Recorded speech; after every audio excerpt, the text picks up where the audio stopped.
बिस्मिल्लाहिर्रहमानिर्रहीम अस्सलाम वालेकुम। दुबई हुकूमत ने हुकूमत ने कहा है कि अगर आप पाकिस्तान, इंडिया, बांग्लादेश, ईरान, अफ़गानिस्तान कहीं से भी आते हैं, किसी वीज़े पे आते हैं, तो 72 घंटे से आपका ऊपर का कोरोना नहीं होना चाहिए। यानी कि पहले लोगों के ज़हन में ये भी है 92 घंटे या 96 घंटे, ऐसा कुछ नहीं है। 72 आवर्स के बाद आपका जो आपने कोरोना का टेस्ट करवाया होगा वो एक्सपायर हो जाएगा, क्योंकि अपने मुल्क से नेगेटिव टेस्ट लेके जाएंगे।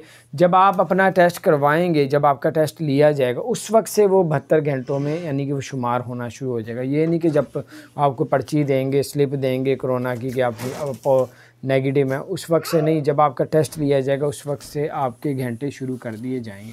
अपना ख्याल रखें। अगर आपने हमारे चैनल को सब्सक्राइब नहीं किया, बहुत से लोग 72 की बजाय थोड़ा और लेट हो जाते हैं, टाइम वेस्ट कर लेते हैं, तो फिर उनको एयरपोर्ट से वापस भेज दिया जाता है। तो इसलिए बताने का मकसद है, जिन लोगों को नहीं पता वो ख़बरदार हो जाएं कि 72 घंटे से पुराना आपका क्वारंटाइन नहीं होना चाहिए। रिपोर्ट क्वारंटाइन की रिपोर्ट।